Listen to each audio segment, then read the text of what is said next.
অনেক মানুষ সূর্যের পূজা করে, চন্দ্রের পূজা করে, আগুনের পূজা করে না? করে। সূর্যকে পূজা করার অনেক রিজন ছিল। আমি ভেবে দেখেছি যে সূর্যকে মানুষ কেন পূজা করতে, এর কারণ বাহ্যিক দৃষ্টিতে সূর্যই সবচেয়ে শক্তিশালী। সূর্যের চেয়ে শক্তিশালী কিছু আর পৃথিবীতে দেখা যায় না। আর সূর্যের আলো ছাড়া পৃথিবীতে কেউ বাঁচেও না। মানুষের যে হার্ট অ্যাটাক করে, স্ট্রোক করে, বা আমাদের মুরব্বীদের অনেকের যে পায়ে ব্যথা, কোমরে ব্যথা, এটা কিন্তু রাতে বেশি হয়, জানেন? রাতের সাথে রোগের একটা সম্পর্ক আছে। এর কারণ রাতের বেলায় সূর্যের আলো নাই, ফলে মানুষ অসুস্থ হয় বেশি। এই কারণে প্রাচীন কাল থেকে মানুষ সূর্যের পূজা করত। আল্লাহ নবী ইব্রাহিম আলাইহিস সালাম, উনিও প্রথমে ভেবেছিলেন তারাই কি আমার রব, চাঁদই কি আমার রব, সূর্যই কি আমার রব। ভাবতে ভাবতে তিনি মহাসত্যের সন্ধান পেয়েছেন। তো এটা আমরা উদ্ধার করতে পারতাম না যে আসলে আমাদের স্রষ্টাকে। আর আমাদের মধ্যে যারা চিন্তাশীল তারা হয়তো আমরা ভেবে একটা কুল কিনারা করতে পারতাম যে না, একজন স্রষ্টা থাকতেই হয়, না থাকলে কেমন করে হয়, কেউ না কেউ আছেন। কিন্তু তিনি যে ক্ষমাশীল, অনেক পাপ করে ক্ষমা চাইলে যে তিনি ক্ষমা করে দেয়, এটা আমাদের জানা থাকতো না, ঠিক কিনা? তিনি যে মহাজ্ঞানী, মনে মনেও যেটা ভাবি এটা উনি ধরে ফেলেন, এটা আমরা বুঝতাম না। 99টা সুন্দর সুন্দর নাম দিয়ে আল্লাহ তাআলা তার পরিচয় দিয়েছেন, এত ডিটেইল, এত নিখুঁত, এত জোরালো ভাবে। ওয়াননেস অফ গড এর যে কনসেপ্ট, এটা রেভেলেশন না আসলে, কোরআনিক গাইডেন্স না আসলে আমরা বুঝতে পারতাম না। আর আমরা কি বুঝতে পারতাম না? আমাদের এই পৃথিবীতে আসার কারণ কি, আমাদের পারপাস অফ লাইফ কি, এটা আমরা উদ্ধার করতে পারতাম না। ভবগুরুর মতো ঘুরে বেড়াতাম, খেতাম, কাজ করতাম, পৃথিবী আবাদ করতাম, ডেভেলপমেন্ট হতো, উন্নতি হতো, কিন্তু আসলে পারপাস অফ লাইফ কি এটা আমরা উদ্ধার করতে পারতাম না। কোরআন এটা আমাদেরকে ক্লিয়ার করেছে, ওমা খালাকাতুল জিন্না ওয়াল ইনসা ইল্লা লিয়াবুদুন। আমাদের পারপাস অফ লাইফ হচ্ছে slavery. We all are the slave of আল্লাহ।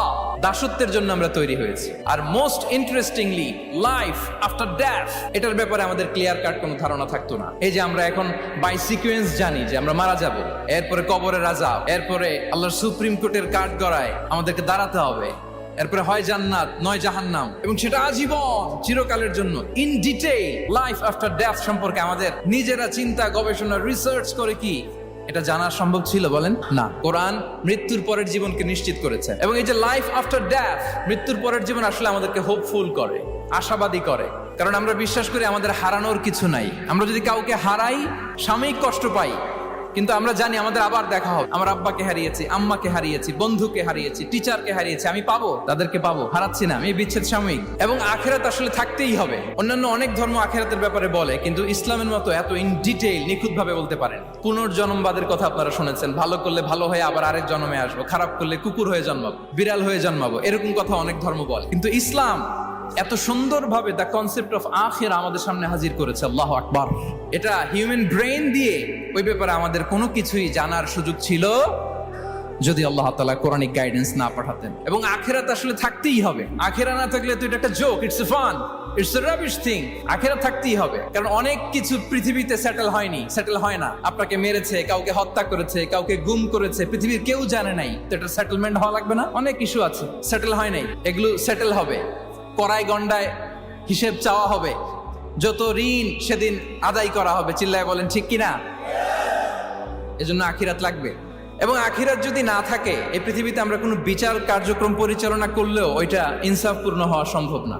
কোনো বিচার ইনসাফপূর্ণ হতে পারে না যদি আখিরাত না থাকে। ফর এন এক্সাম্পল, খেয়াল করে উত্তর দিবেন। একজন মানুষ 10 জনকে হত্যা করলো। কয়জনকে? সবাই বলুন কয়জনকে? এখন তার বিচার করা হচ্ছে, বিচারের রায় আসলো ডেথ পেনাল্টি, মৃত্যুদণ্ড। কিন্তু তাকে কয়টা মৃত্যুর স্বাদ দেয়া যাবে বলেন? হ্যাঁ, কয়টা? উনি মারছিল কয়টা?